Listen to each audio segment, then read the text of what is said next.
اللہ نے ہمیں ایک نماز عطا فرما دی جس کو ہم آج صلاۃ التراویح کہتے ہیں. میرے نبی کے زمانے میں اسے قیام اللیل کہا جاتا تھا. اس لیے حضرت عائشہ رضی اللہ تعالیٰ عنہ کی روایت ہے جس سے 8 رکعت والے حضرات استدلال کرتے ہیں کہ رمضان اور غیر رمضان میں اس کو امام بخاری نے قیام اللیل کا ہی عنوان دیا ہے. آپ نے 11 رکعت سے زیادہ نماز نہیں پڑھی. ایک ضعیف روایت میں ہے کہ آپ نے 3 دن پڑھائی نماز. یہ تو صحیح روایت ہے. کتنی رکعت پڑھائی؟ تو ایک ضعیف روایت میں ہے کہ 20 رکعت پڑھائی. اچھا، ضعیف روایت سے عبادت ثابت نہیں ہو سکتی حکم شرعی.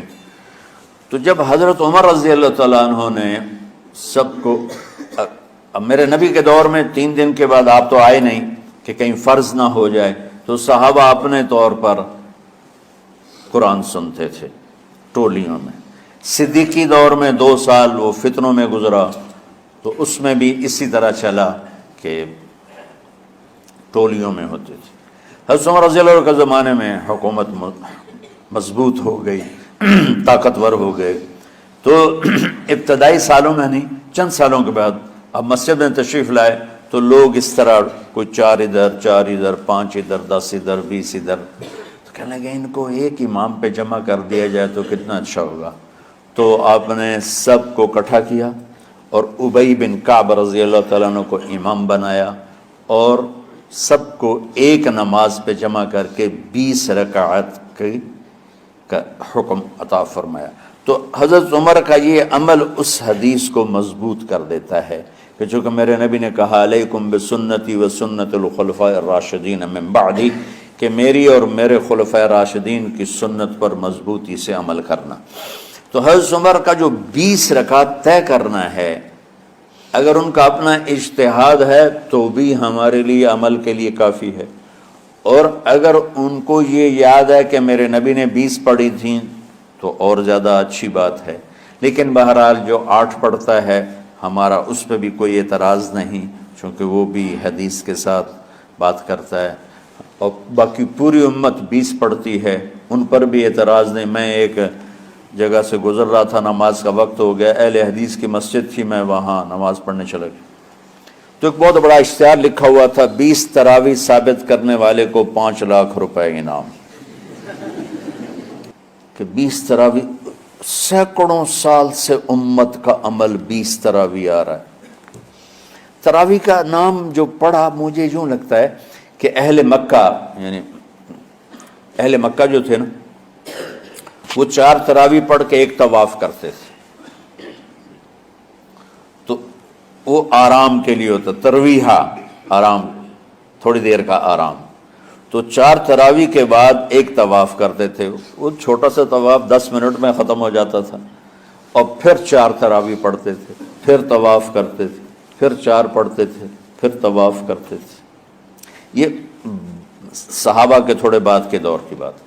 تو مدینے والوں کو پتہ چلا کہ مکے والے تو یہ کرتے ہیں. وہ کہنے لگے اساں کی کریے؟ انہوں نے کہا اسی 40 تراویح پڑھیں گے، 40 رکعت. وہ 40 رکعت پڑھتے تھے. تو نوافل میں کوئی سختی نہیں کہ بھائی 8 سے زیادہ نہیں پڑھنی، بدعت ہو جائے گی، اور 20 پڑھنا بدعت ہے. یہ سب جہالت کی بات ہے.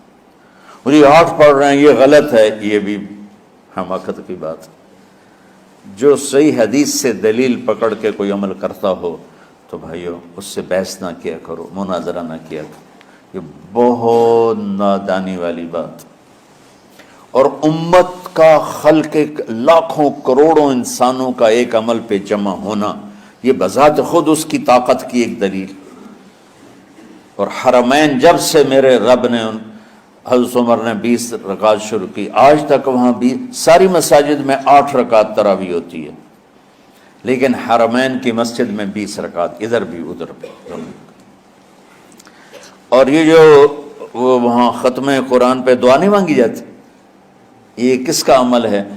حضرت عثمان کا. حضرت عثمان نے اپنے دور خلافت میں تراویح پڑھانے والے سے کہا جب قرآن ختم کرو تو دعا کرنا. وہ کہنے لگے جی کیا دعا کروں؟ کہ جو تیرے دل میں آئے کرنا.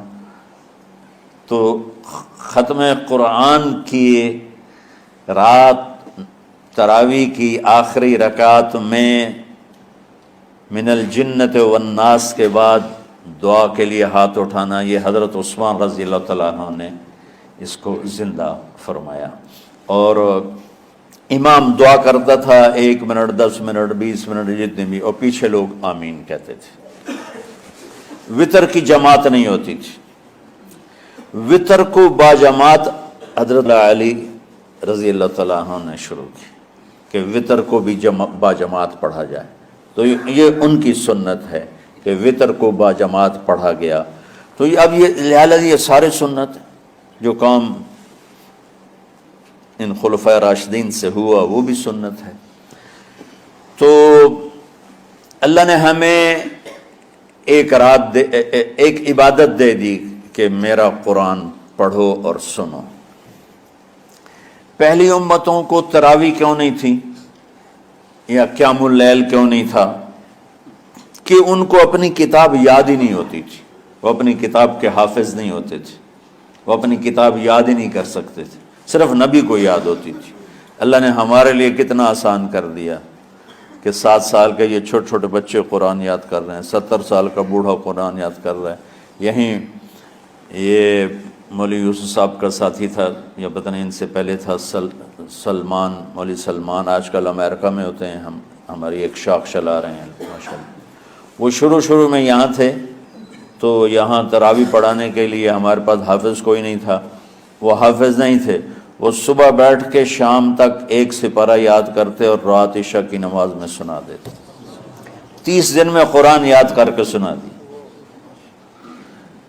مطلب یہ سنی سنائی بات نہیں، ہمارے اسی حسنین، اسی ممبر اور محراب کی بات کہ یہیں اسی مسجد میں انہوں نے صبح سے مغرب تک یاد کرتے تھے اور پھر عشاء میں کھڑے ہو کے سنا دیتے تھے۔ پیچھے ہوتے تھے لقمہ کوئی دینے والا شاید، لیکن بہت خوبصورت پڑھ کے 1 دن میں یاد کر کے سنا دیا۔ اور ایک مجھے نام بھول گیا